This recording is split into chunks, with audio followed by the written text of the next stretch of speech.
Баршаларыңызға қайырлы күн, менің каналыма қош келдіңіздер. Бүгін мен сіздермен картоп қосылған етті бәліштің рецептісімен бөлісетін боламын. Қамыры үгітілмелі, өте жұмсақ болып шығады. Сіздерге дайындап көруге кеңес беремін. Ең алдымен қамырын дайындаймыз. 2 жұмыртқа сарыуызына шым-шым тұз және жарты шай қасық қант қосып араластырамыз. Және сол массаны бөлме температурасындағы жұмсақ сары майға қосамыз. Кейін қаймақты қосамыз, менде 20%. Және барлығын араластырамыз. Енді қамыр қопсытқышты қосып, ұнымызды илеуіштен өткізіп, біртіндеп қосамыз. Қасықпен немесе қалақшамен қамыр қоюланғанша араластырамыз. Мен осылай шамамен 300 грамм ұнды қостым.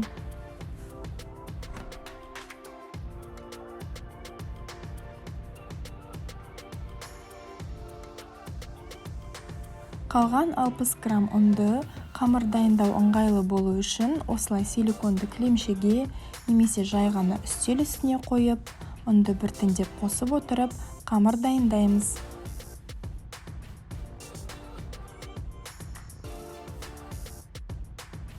Қамыр осындай жұмсақ болып шығады. Енді оны целлофанға салып, тоңазытқышқа 15-20 минутқа қоямыз. Сол уақыт аралығында біз ортасына қосатын етті, яғни фаршты салмамызды дайындаймыз. Фаршқа 2 кішірек пияз бен картопты кішкентай ұсақ текшелерге тураймыз. Дәміне қарай тұз, қара бұрыш, паприка қосамыз және 2 ас қасық сұйық май қосып, жақсылап араластырамыз.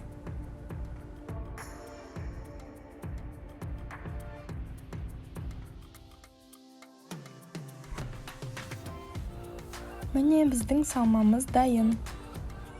Енді бәлішті дайындаймыз. Қамырды 2 бірдей бөлікке бөліп, бір бөлігін оқтаудың көмегімен дөңгелек формада жаямыз.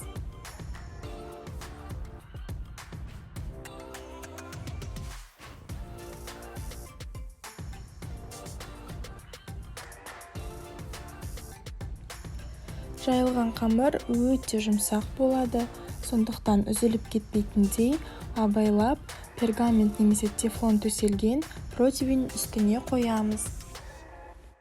Үстіне дайындаған салмамызды біркелкілеп салып шығамыз.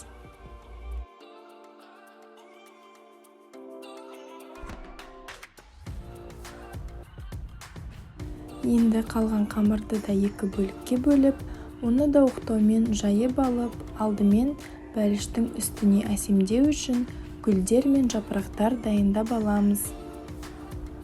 Осындай кішірек формамен дөңгелектер кесіп шығамыз. Мен кремге арналған насатканың шетін қолдандым.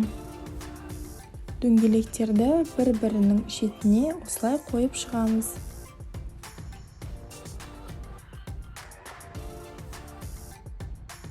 Гүлдің санын қалауларыңыз бойынша көбірек немесе азырақ қылып жасасаңыздар болады. Енді жандарына қоятын жапырақтарды кесіп шығамыз. Дәл осылай видеода көрсетілгендей, дөңгелектерді ортасынан басып, шетінен бастап ораймыз. Және де пышақпен 2-ге бөлеміз. Міне осылай біздің гүлдеріміз де дайын болып шығады. Барлығын қайталаймыз.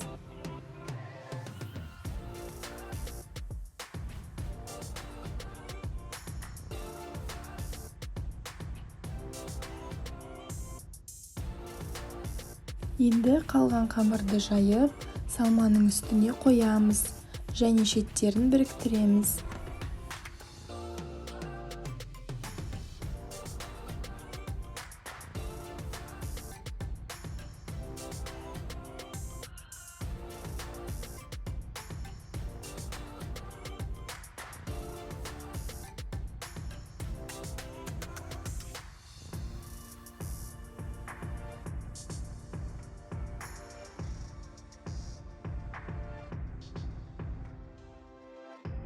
Дайындаған гүлдеріміз бен жапырақтарымызды кезекпен үйлестіріп қойып шығамыз.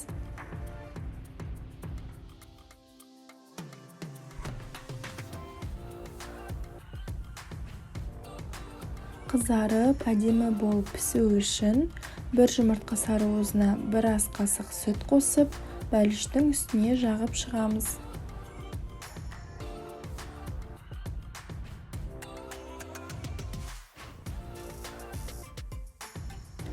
Және де үстіне ауа жиналып, қатты көтеріліп кетпеу үшін осылай пышақпен 2-3 жерден кесіп қоямыз. Бәлішімізді қызып тұрған пеште 180 градуста шамамен 40-50 минут осылай қызарғанша пісіреміз. Мінекей біздің етті бәлішіміз дайын болды. Осылай өте жеңіл дайындалады, әрі керемет дәмді болып шығады. Қамырының өзі өте ерекше жұмсақ, әрі күтілмелі.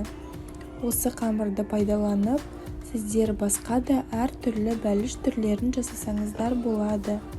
Бұл қамыр түрі әмбебап болып табылады. Осы рецепт бойынша дайындап көруге кеңес беремін.